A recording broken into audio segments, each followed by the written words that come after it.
शीतलहर में गला कान को गर्म कपड़े से ढकें, कहा प्रोफेसर राकेश कुमार वर्मा ने। कानपुर सर्दी के मौसम में शीतलहर के चलते ही हृदय रोग संबंधी लोगों के लिए आफत बन गई है। कानपुर हृदय रोग प्रोफेसर राकेश कुमार वर्मा ने बताया कि शीतलहर के चलते अपने को बचाएं, गला व कान को गर्म कपड़े से ढक के रखें, जिससे सर्दी में चल रही शीतलहर के चलते सामान्य तापमान में रहें।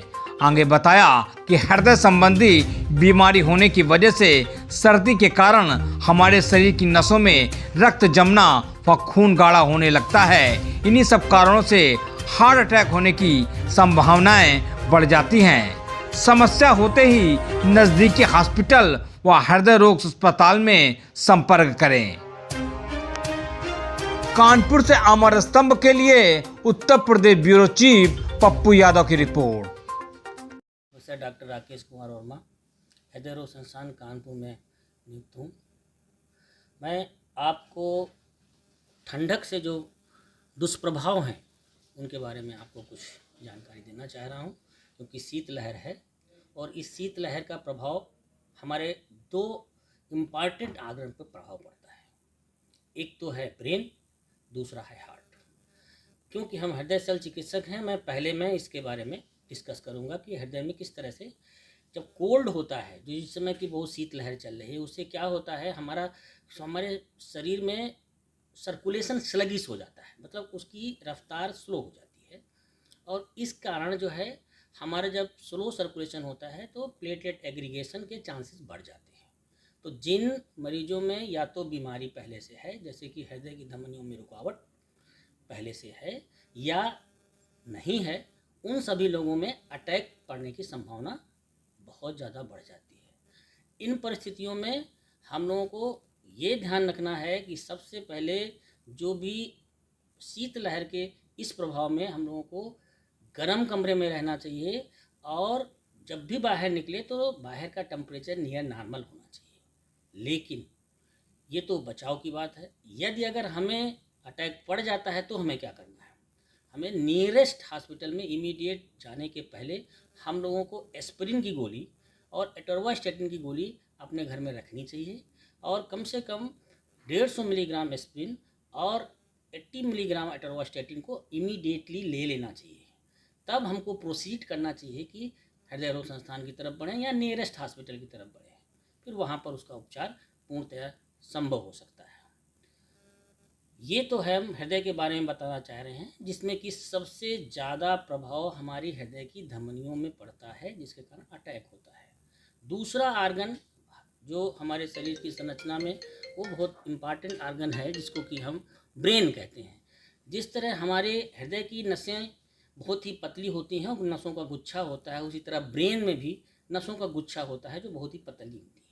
तो उनमें भी स्लगिश सर्कुलेशन और प्लेटलेट एग्रीगेशन, और इसके कारण वहाँ पर भी ब्रेन में क्लॉटिंग हो सकती है, जिसके कारण ब्रेन में ब्रेन अटैक मीन्स स्ट्रोक पड़ सकता है। तो इन दोनों में समानताएं ये हैं हृदय और ब्रेन में कि दोनों में नसों की जो डायमीटर्स है वो बहुत ही पतला होता है।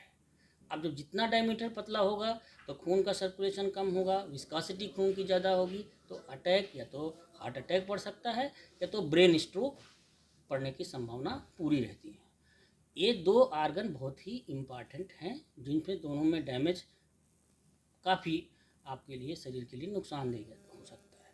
तो हमें इन सब चीज़ों से बचना कैसे है, सबसे पहले इम्पॉर्टेंट है कि हमें कोल्ड से बचना है। तो पहले तो अपने शरीर को वार्म करके रखना है, हमें अपने कपड़े जो है गर्म पहनने हैं और दो अंग को विशेष तरह से हमें ध्यान देना चाहिए कि कोल्ड इंटर कैसे करता है हमारे शरीर में। जो दो हैं, एक तो गला और दूसरा कान, तो हमें जो है, क्योंकि ये बिल्कुल नज़दीक होते हैं ब्रेन के और दूसरा हार्ट के, तो ट्रांसफर ऑफ हीट, मतलब अगर हम एक्सपोजर होंगे तो वो जल्दी ट्रेवल करेगा।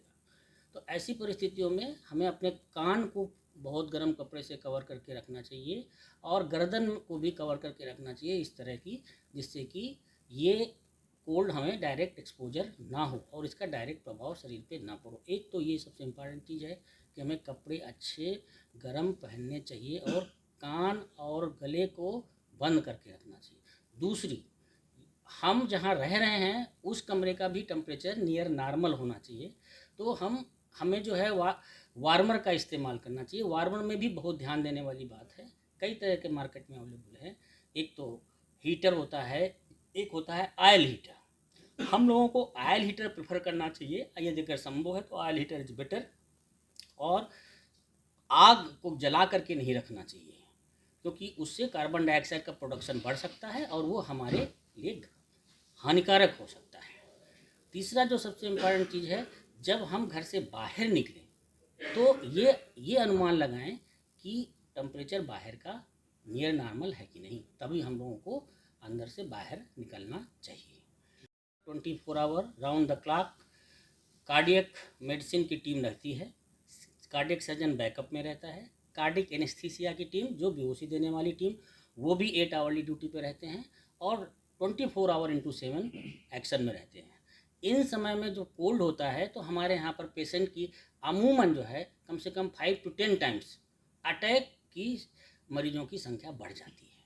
इसलिए ये सब चीज़ों का हम लोगों को पहले से प्लानिंग रहती है और उसके लिए हम लोग पूरा तत्पर रहते हैं कि उस चीज़ को डिलीवर हमें अप टू द मार्क देना है।